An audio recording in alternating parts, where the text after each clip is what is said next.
Olá, meus amigos, sejam todos abençoados, que comece essa semana uma vida diferenciada das semanas passadas.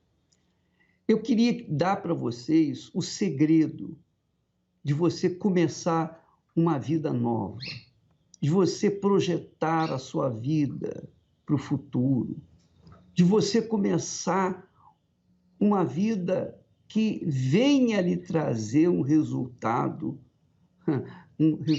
abençoado. Você quer ser abençoado? Então, preste atenção no fundamento da sua vida. No fundamento da sua vida. Porque ninguém pode fundamentar a sua vida na areia. A gente tem que fundamentar a nossa vida na rocha. A rocha. Assim são edificados edifícios, casas, prédios, tudo edificado sobre a rocha. Tem que ter uma base firme para sustentar a sua vida. E essa rocha é o Senhor Jesus Cristo. Olha só o que ele fala respondendo a alguém que lhe perguntou qual era o princípio de tudo. Como é que ele poderia começar uma vida nova, uma vida de acordo com Deus? Então Jesus responde dessa forma. Por favor, leia. E Jesus lhe disse: amarás o Senhor teu Deus de todo o teu coração, e de toda a tua alma, e de todo o teu pensamento. Quer dizer, quando Jesus fala o primeiro grande mandamento da lei de Deus, é a base da nossa vida. É o fundamento da nossa vida. Se nós queremos viver uma vida diferenciada neste mundo das demais vidas, então nós temos que começar com o primeiro grande mandamento. Amarás o Senhor teu Deus de todo o teu coração, de toda a tua alma, de todo o teu pensamento. Quer dizer, Ele, Deus, tem que ser o primeiro. Nós temos que colocar todas as nossas forças nele. Não só os nossos sentimentos, o nosso coração, a nossa mente, os nossos pensamentos. Tem que ser tudo. Ele tem que ser o primeiro, ele tem que ocupar o primeiro lugar na nossa vida. Quando ele ocupa o primeiro lugar na sua vida, minha amiga e meu amigo, então você tem o fundamento básico da construção de uma vida abençoada.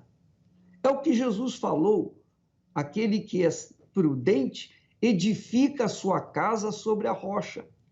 Então cava, faz ali profunda vala na rocha e lança os fundamentos, as sapatas da sua casa ou do prédio, seja lá o que for.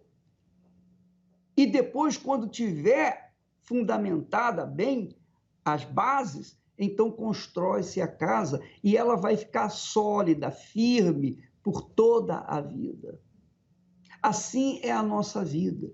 Quando nós fundamentamos nossa vida na palavra de Deus, quando nós alicerçamos a nossa vida na palavra de Deus e obedecemos a princípio, o primeiro grande mandamento, que é amar a Deus, mas que tipo de amor é esse? Porque você há de convir que nós não podemos amar uma pessoa que nós não vemos, não é possível isso, mas o amor que se trata aqui, o amor que Deus fala lá no primeiro grande mandamento, a palavra amor, ahav, no hebraico, tem as suas raízes na fidelidade, na lealdade, que é o que todo mundo quer.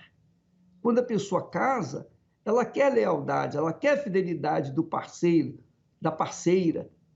O empregador quer lealdade do empregado, o empregado quer lealdade do patrão, o governo quer lealdade do povo, o povo quer lealdade do governo. É assim sucessivamente. Nós precisamos ser leais uns aos outros, mas, a princípio, se a gente não é leal ao próprio Deus, como seremos leais às pessoas que nós vemos? Bispo, como é que eu posso ser leal a alguém que eu não vejo? É verdade, você não pode ser leal a alguém que você não vê quando você não tem acesso aos conhecimentos dele, quando você não tem acesso à palavra dele. Mas quando você tem acesso à palavra dele, então você sabe quem você deve obedecer, porque é o Deus de Abraão, de Isaac, o Deus de Israel. Aquele que se identificou para Moisés lá no Monte Sinai, dizendo: eu sou o que sou, eu sou o que sou. Pronto, ele é. Ele é. Ele não está, não, ele é. Ele era, é e sempre será o mesmo. Então, quando você obedece, quando você dá atenção, obedece, pratica a palavra dele, você está sendo leal a ele. E ele disse: a palavra que sair da minha boca não voltará para mim vazia. Então, o primeiro grande mandamento da lei de Deus trata-se de lealdade, de fidelidade. Aí, as pessoas que são incrédulas, as pessoas que não têm acesso à palavra de Deus, têm acesso aos deuses de pau, de pedra, de metal, mas não têm acesso à palavra do Todo-Poderoso. Elas não sabem, não conhecem a palavra de Deus. E por isso elas falam bobagens, pensam bobagens e vivem uma vida pífia, uma vida miserável. Ora, essas pessoas não creem no Deus de Abraão, Deus de Isaac, o Deus de Israel, o Senhor Jesus Cristo. Por conta disso, elas sofrem.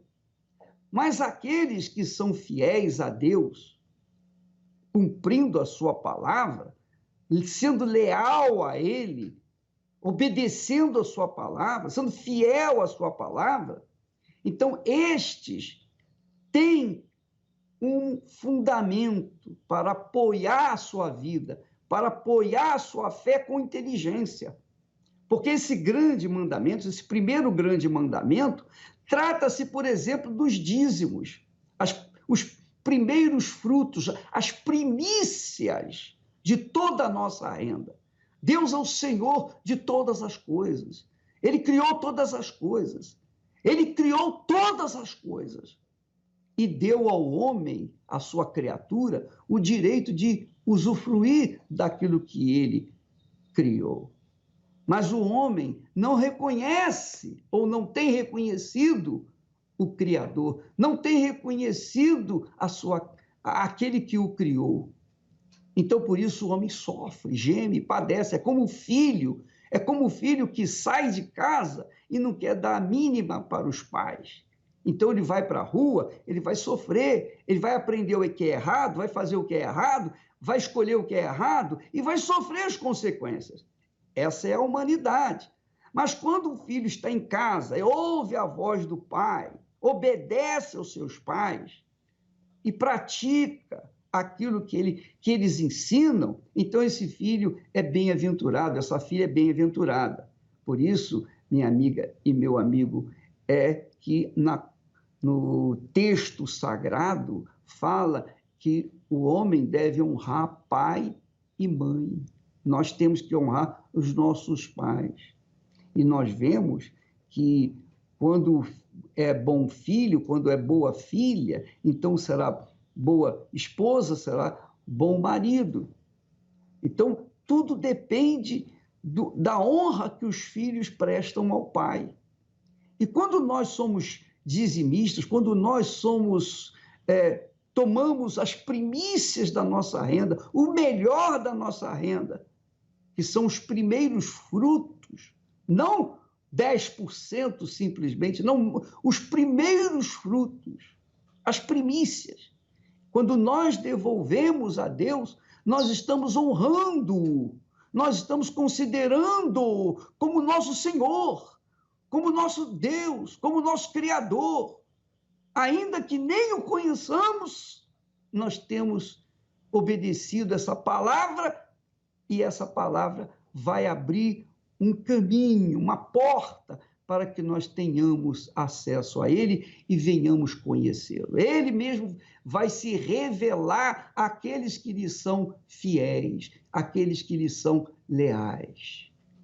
Então, os dízimos não são ofertas, muito menos qualquer 10%, não.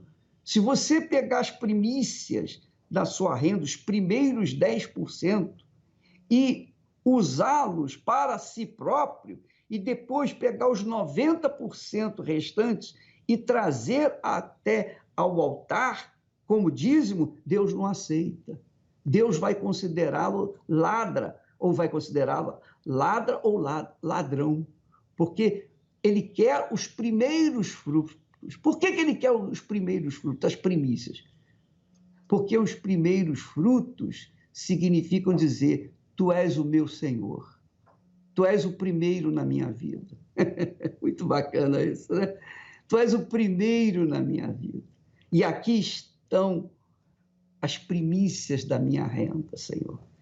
Eu ganhei 100, os primeiros 10 pertencem a ti. Está aqui, Senhor, o que é teu.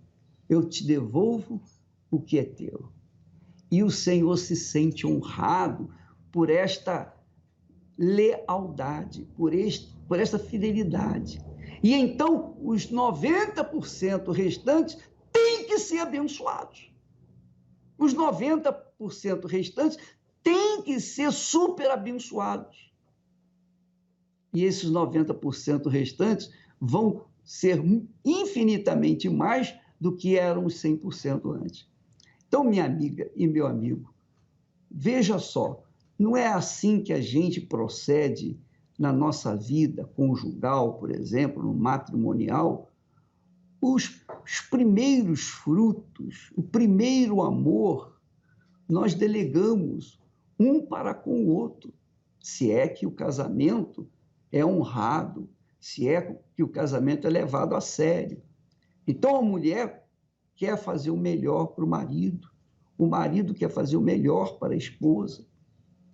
Então, quando sentávamos à mesa, os meus pais nos ensinaram o seguinte: a minha mãe ensinou, olha, primeira parte do frango é do seu pai, ele que tem que escolher.